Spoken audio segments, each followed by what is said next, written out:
Marcos Jr., Lisa Marcos, ahas. Huwag ka ng ina niyong 200 at 100 na mga aliporis niyong binababoy ang mga general na mamabuti. Ang mga taong bayan, pakita ko po yan. Ayan, nakita niyo yung picture na yan. Siyempre sa una, hindi niyo maintindihan kung ano yan. September po yan, pumunta si Kuting sa New York. Nag-state visit, di ba? Nag-visit-visit ang hinayopak dyan. Ayan, si Tambaluslos, andyan si Lisa. Okay, bigyan natin sila ng label. Okay, next. Paulit-ulit ko po yan. Nakita niyo po ang pangalan na si Mark Anthony Sayarot. Okay? At yung si Bullet Halusos ng Tape Incorporation, ng Incorporated. Okay? So, tandaan niyo yung mga pangalan. Okay? Ito po, yan. Si Sayarot, tumutok kayo kay Sayarot. Okay? Yan po. Si Mark Anthony Sayarot ay nahuli. Okay? Nahuli ng may pulburon. 2 toneladang pulburon ang nahuli dyan na intercept na in-export nila papuntang Australia na na-intercept ng Australian Federal Police. At aside from that, nahuli yan sa Ayala, Alabang, okay? Yang taong yan, kaya nga mayroong mugshot yan, nahuli siya dahil nagluluto siya ng pulburon. Ngayon, mga kababayan, based sa statement dito ni General Macanas, which is actually ang source dito is ako. Okay?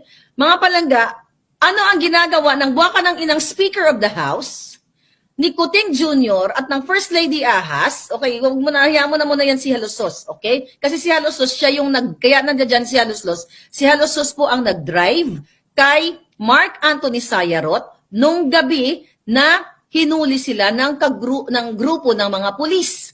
Okay? So mga kababayan, sino po ang nagbigay sa akin ng impormasyon na yan? Mga general din, mga taong nasa gobyerno, yan yung mga puting ahas ko dahil imbis na ikulong yung si Sayarot na yan, mga kababayan, okay, pinrotektahan ni Marcos Jr., ni Lisa Smugs, ni Speaker of the House, imbis na makulong, nakalabas po yan dahil non-bailable ang case niyan. Kahit i-research nyo ang pangalan niyan, nandyan po yan. So hindi lang talaga pulboronic si Kuting, singot-singot, protector pa din. Okay, huwag natin walain ito. Dahil si Lisa Smugs ay inappoint si Jung. Ito, pakinggan niyo muna to. Ito. Oh, hi. You guys are great. Thanks for the support. Okay, thank you very much. Sama-sama tayo. Babangon muli. Ayan, sama-samang babangon ng mga smuggler. Sino yan? Siya po si Michael Macaya. Nabanggit dito na nagmamatigas si Smugs. Ipaalala natin uli sa inyo. Pakinggan nyo to. Would like to request the Committee on Ways and Means to issue subpoenas for the following brokers, importers, facilitators, allegedly involved in large-scale agricultural smuggling in local ports and around the Philippines. Namely, Michael Ma. Okay, hanggang doon lang. So kaya tinawag si Lisa Smugs kasi paulit-ulit kong binablog yan, yung sinasabi ni Swansing na number 1, okay, na inakasuhan na smuggler sa Kongreso, yan yung si Jung ito. Okay? Oh, hi. You guys are great. Thanks for the support. Okay, thank you very much. Sama-sama tayo. Babangon muli. Okay, then after that mga palangga, para maintindihan nyo, lingid sa inyong kaalaman. Okay? Kaya tinatawag si Lisa Smugs dahil partner niya ang smuggler. Lingid sa inyong kaalaman, January yan of 2023 yung kay Swansing, yung pinakita ko sa inyo. January 23 yan kasi napanood ko yan. Okay? January 27, 28.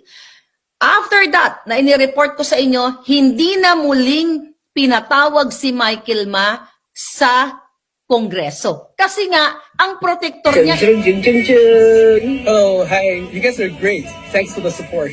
Okay, thank you very much. Sama-sama tayo. Ngayon mga Babangon muli. palangga, lingid sa inyong kaalaman, June, okay? Ang puting ahas ko dito, si Sas Rogando Sasot. At pinag-usapan namin sa vlog.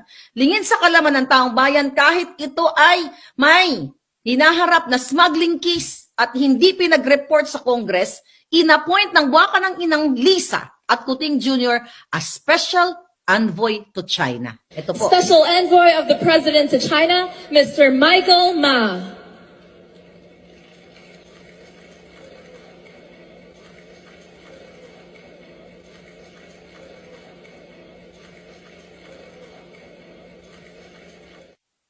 Okay, naintindihan nyo na palangga? So, ngayon, naintindihan nyo na kung bakit tinatawag namin siyang Lisa Smugs.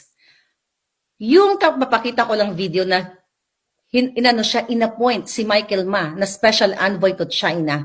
Inilihim ng buwaka ng inang gobyerno Kuting at Ahas Administration, Polboronic Administration, Polboronic Republic, yun, mas rhyme yun, inilihim sa 115 na ba tayo ngayon? 115 million Filipinos ang pag-appoint ni walang term of reference, ni walang dokumento, pero uma-acting na presidential envoy to China.